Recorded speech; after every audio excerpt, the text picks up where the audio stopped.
to Leitner. Puts it up. Yeah! You're listening to the Culture State Podcast. Get ready. Woo! All right, it's another great edition of the Culture State Podcast. I am Chris Lee. That is Dennis Jamil Cox. I'm going to make sure we get the point going on correctly here on our screen. When you're recording here, just like I'm actually pointing to you the way I'm looking at the screen. Anyway, thank you guys for listening. Thank you guys for watching the Culture State Podcast. This episode, we're going to be talking to TJ Thorpe.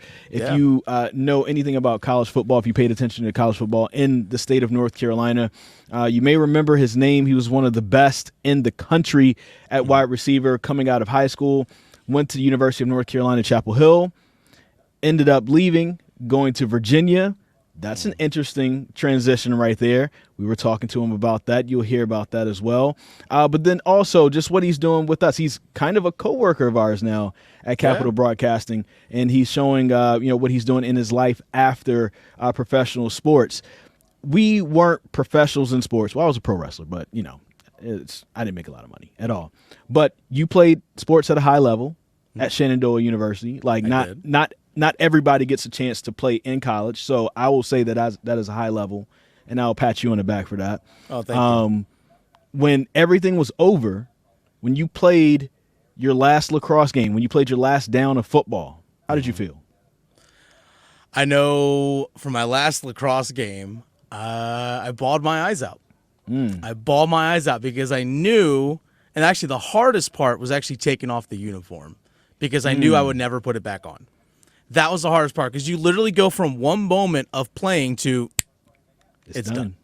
It's done. You literally go from I'm a college athlete to former athlete literally in a second. So, bawled my eyes out. I'm not afraid to admit it. I cried because us losing, we ended up being a three-way tie for third place in our conference, and only the top 4 teams in the conference got to go to the conference tournament. And so one of those schools had to be left out.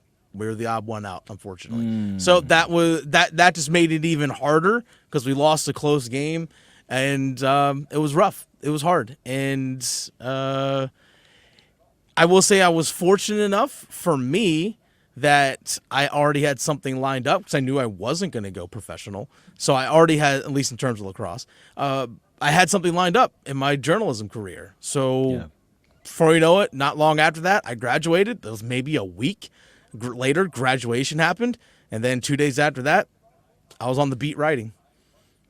Being a professional wrestler, I knew when my last match was going to happen, and it came at a time where my career in television was getting better, and I had just signed a contract for a new position, which would have made me a lot busier on weekends than what I was at the time, which meant I couldn't wrestle. And I always thought, like, at some point, I'll go back. I don't know if I never knew if it'll be at the same pace, at the same rate that I was doing before. I mean, there were times where I was wrestling 3-4 times on a weekend. Friday night, twice on Saturday, 2 different locations on Sunday. I had really busy weekends doing that. And that's been 6 years at this point. And I can't lie. There's been plenty of times I've had withdrawals. Like, I really want that feeling of walking through that curtain again, hearing that music, seeing the fans, hearing the fans, being able to put together a great match, to have the finish of the match and to get the crowd's approval or disapproval depending on the position that you play. Yeah. Having the crowd in the palm of your hand. It's a great feeling. That too. Great feeling. Being able to elicit "This is awesome" chant or anything else like that's happened, and you miss that when you don't have it anymore. But for TJ Thorpe, it's different because, like, for you and I, we could call our shot. Not necessarily call our shot, but we knew something was coming to an end, and we could prepare for it. For him, he had prepared his whole life to do this, and then all of a sudden, it's over. What do you do? Yeah. And that's kind of what you're going to hear from him in this episode, which is, I think was very, very cool that he was able to kind of let us in on that part of his life and even the downs and trying to figure out what's next for a professional athlete.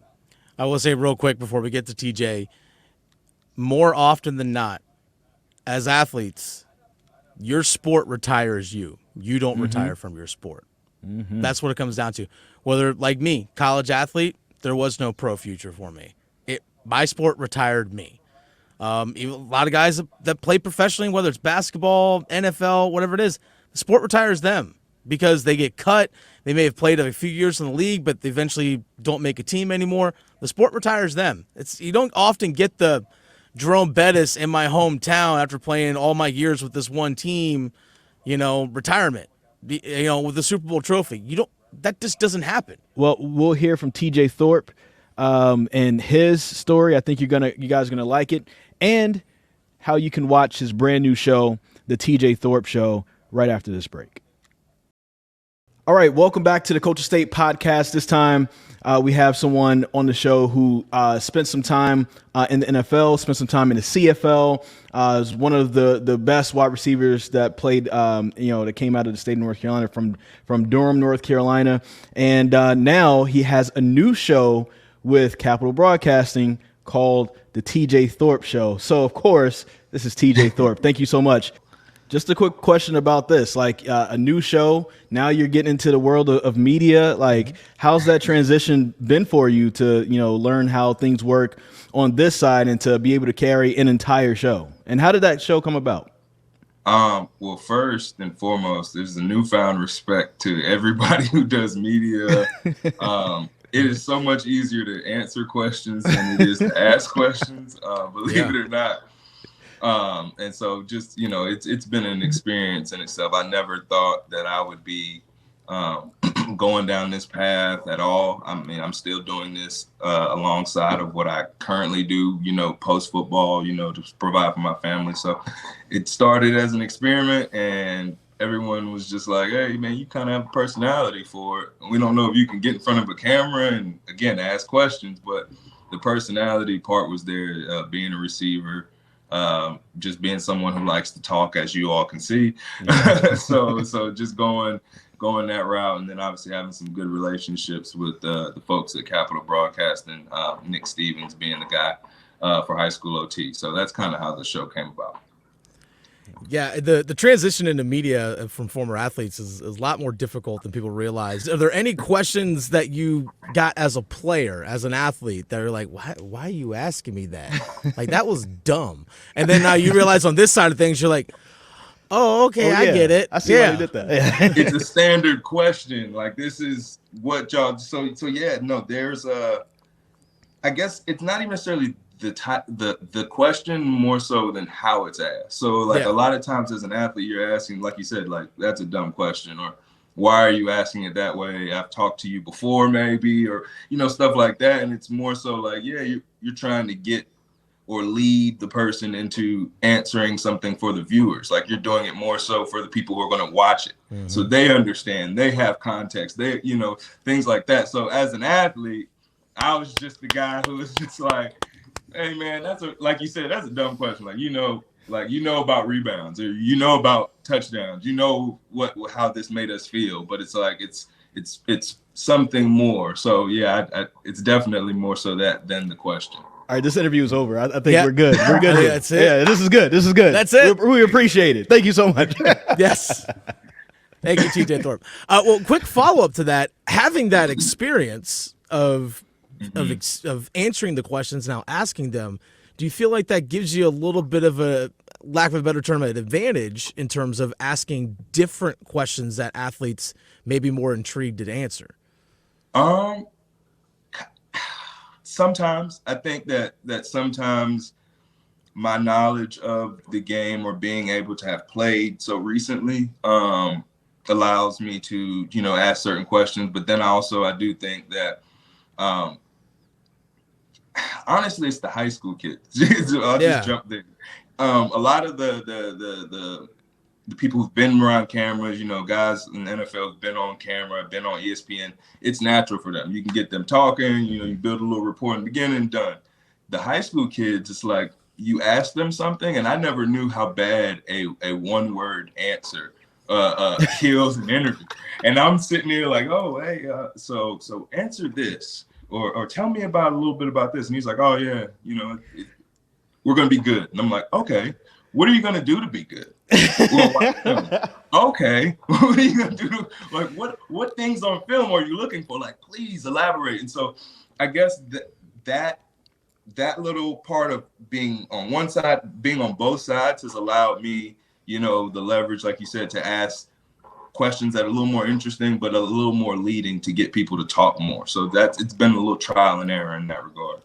Listen, anybody that interviews, and this is no disrespect to any high school student ever, but anybody that has a great interview with a high school athlete is a great interviewer. Like, because a lot of times it's tough, you know what I'm saying? Because a lot of times as high school athletes, you're not always confident in who you are as a person yet. And you're still kind of nervous that you don't want to mess it up. This is your chance. Because it's not like, interviews come around often. As you said it, as a pro athlete, and when you're playing at Carolina, playing at UVA, you're getting interviewed once a week, multiple times a week. You're on the radio, you're on television, you're in the newspaper, you're a professional at it by then. High school, somebody's interviewing you, that's your shot, so yeah. A lot of times they probably don't want to mess up. Is that at what point in your I guess in your career as a football player did taking interviews become comfortable for you and become like just an easy thing for you to where it's just like, oh yeah, I could just kind of show my personality?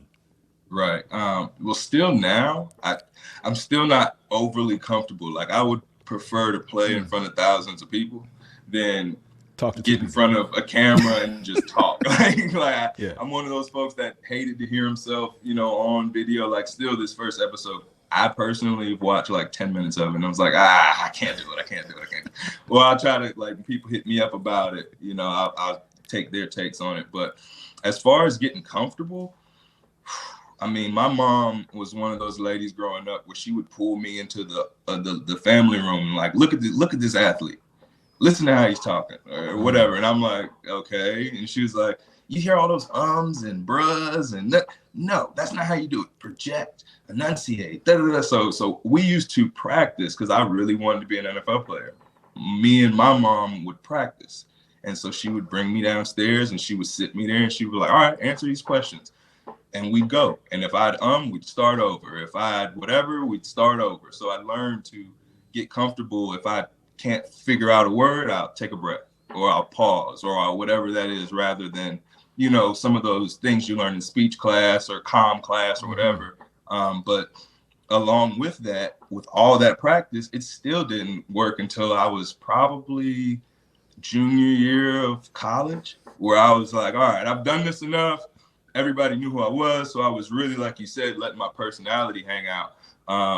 And it became something where we did practice a little bit in college. We did, look at and joke at other people. And when you bring people, on, you do joint interviews, things like this, where it's not just you and another person, it makes it a lot easier. It makes you, helps you pinball off someone else and things like that. So I'd say college, and some people not even that. You had your own Toastmasters when you grew up. All day and then get in front of a camera, and I don't know. I will say this. Actually, Chris and I talked about this just even a couple days ago. I've talked into this microphone or a microphone thousands of times, and I still can't stand to hear myself. Same. So trust me, like, it will not go away. I'm going to give you that heads up right now. Watching the video of yourself, you'd be like, why did I say that? Why do I look like that? What are you doing? Do you even belong here? Trust me, it ain't going to go away. I'm just going to let you know that. We want everybody else to listen to and watch this show. Absolutely. But guess who doesn't listen to and watch the show? Us. Me and Chris. We don't. Because you're always going to be like second guessing yourself and like, I should have said this or I should have been like this. Yeah. And Nick Stevens is like, TJ, you need to be the first person to subscribe to the podcast. And I was like, I probably won't. And like you said, I won't do it at all. Like, I'd rather look at myself, and that sounds kind of shallow or superficial. I'd rather look at myself though than listen to myself. So it's like, I don't know if it's a nasally thing that I feel like I have that other people don't hear, or maybe y'all hear it and you're just being nice. I don't know, but yeah. I'm a former athlete too. I played lacrosse through college, so you know what it's like. You're your own worst critic. Mm-hmm. Yeah, it's just. Where did you play at? Shenandoah University up in Virginia. Okay. So speaking of Virginia, I actually grew up right by UVA. So my question is, as someone who is, I'm obviously now living here in the Triangle, as someone who grew up in the Triangle and lived in the Charlottesville area or played at Charlottesville at UVA, why is North Carolina so much better than the state of Virginia?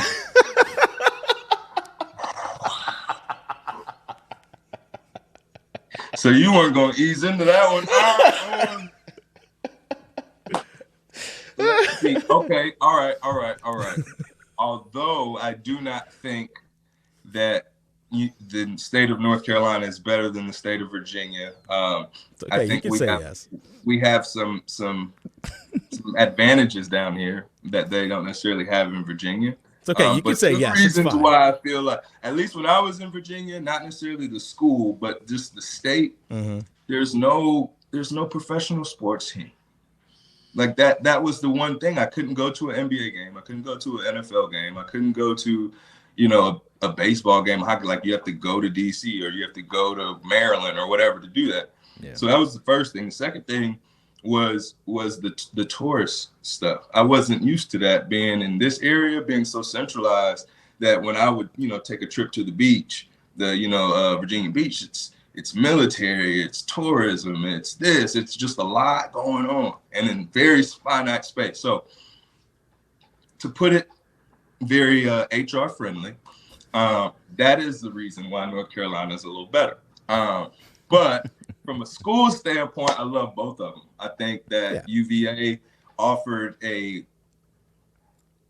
more traditional feel, I guess you could say. UNC, and it obviously been to Charlottesville. It's more of a retirement feel. It's more of a college town. But then you have Chapel Hill, where it's Michael Jordan's on campus one day, and then you 8 miles up the road, then there's your arch rival in Duke, and then State, and then Central, and then A&T, UNCG. Like everything's within an hour and a half of you. There's so much more to do. But yeah, that's it. I'm gonna plead the fifth there. Oh, okay. No, I was just wondering why, the state of North. I mean, obviously, I lived here. North Carolina is my adopted home now. Right. I grew up in Virginia. Don't get me wrong. I loved my time in the state of Virginia, but I was just, again, leading you into why is the state of North Carolina better than the state of Virginia? That was a very loaded and leading question. I'm teaching you how to do those, even though in broadcasting we really shouldn't do them. But it's okay. You can sit there and say. You can say North Carolina is better than the state of Virginia. That's fine. I say it. I grew up and was born in Virginia. Well, see, you could say that. I can't say it. Virginia gave me a second chance. That's the thing. So I'm always indebted to Virginia. And they always offer me to come back. And they have great beer. They have great beer. That's what it's about. Let me ask you this though, because I think it's interesting because one of North Carolina's rivals is Virginia, right? And that's huge. And so to go from 3 years at North Carolina to then, going to Virginia to finish out your college career, first off, what went into that decision? And then secondly, how did North Carolina fans, talk to you and treat you after that? Because, I mean, that is a rivalry. It's probably not as bad as you transferring to Duke or transferring to NC State. Right. But it's still a big-time rival for that school. So first, I tried when I left. Well, I graduated first, so that's the reason I left. I graduated. I needed to change the scenery. Excuse me, there was a lot going on, but I tried to get off the schedule. I tried to choose a school that was not on UNC's schedule for the next year. So at that time, I knew it was ECU. So I really wanted to go to ECU, play for Coach Ruffin McNeil. I had a lot of UNC staff, from player personnel, whatever, that had, for whatever reason, went to ECU. So I was very comfortable with that area. My sister graduated from ECU, so I was very comfortable there. The reason I ended up going to Virginia, because they were one of the schools that offered me, full scholarship the entirety of me being there. A lot of schools came in and were like, hey, we want you, but it's going to be like the spring semester. You might have to pay for that, and then we'll get you in the summer or whatever. And I was just like, grad school already costs more than a lot of stuff. I'm out of state. That's not going to happen. So that's where we went there. When I got to UVA, I had no idea we were rivals. That was not a thing.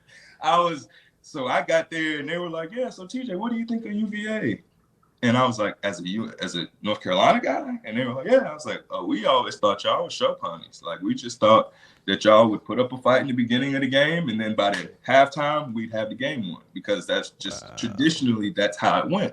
At least for the last 8 years when I was there. Now, prior to that, UVA was beating UNC down. So I had no idea about that. And so then when I'm in the interview just like this, and they're like, TJ, so the oldest rivalry in the South. And I was like, huh? Oh yeah, UVA. I'm like, nah, we're not rivals. That's Virginia Tech. That's no. They pull it up in front of me. I'm like, oh, okay, bet. Sorry. So the UVA fans, it was always bittersweet, because the year before I got there, I caught the game-winning touchdown against UVA, and that ended their season or their bowl hopes that game. So they didn't like me for that, but then they liked me because, oh, you're the guy that caught touchdown and you come and play for us. Cool. UNC, on the other hand, was like kind of a traitor. We understand.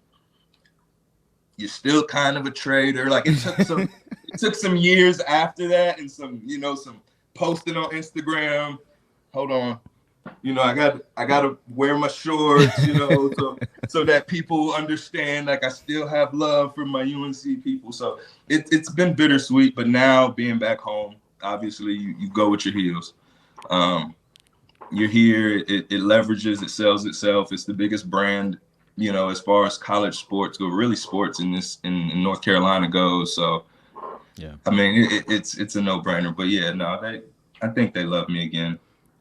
Either that or they confuse me with TJ Logan. Hey, whatever gets you over, man. That's all I'm gonna say. Whatever gets you over.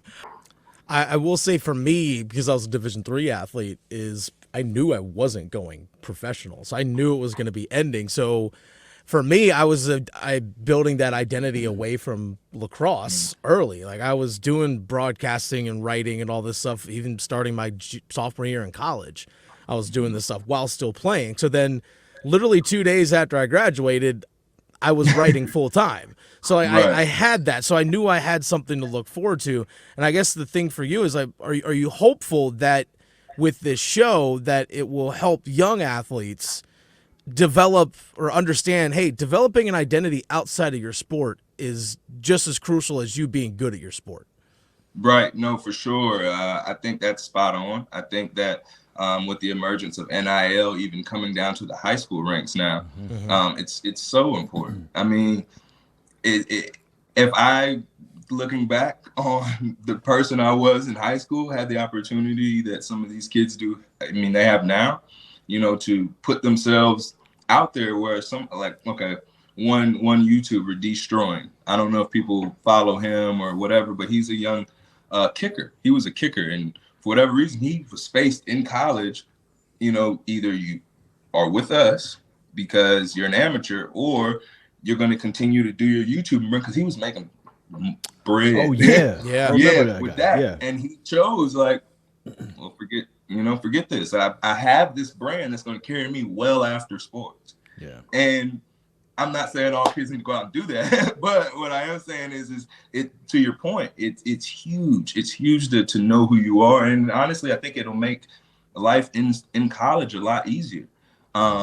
When you look at a lot of the walk-ons at the Division I level, now granted, there's the Adam Thielens and the JJ Watts or the whomevers who earn scholarship and then they're millionaires and they never stop playing, but there are a lot of my old walk-on teammates.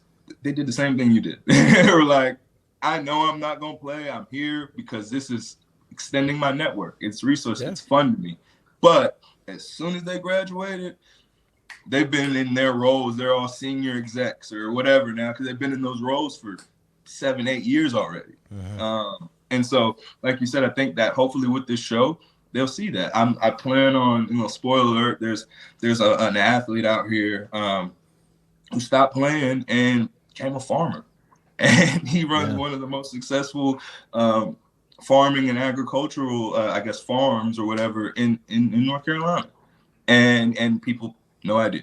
And it's like, I didn't have any idea until I went on a lunch meeting with someone who was like, oh, I would love to speak to that person, things like that. And so you find real quick that, again, like you said, it's different avenues, it's different variations of things. But for the most part, like you said, who you are, there's only one you. So be who you are, build that brand, and then, let the chips fall where they may. How can people follow you and follow the show?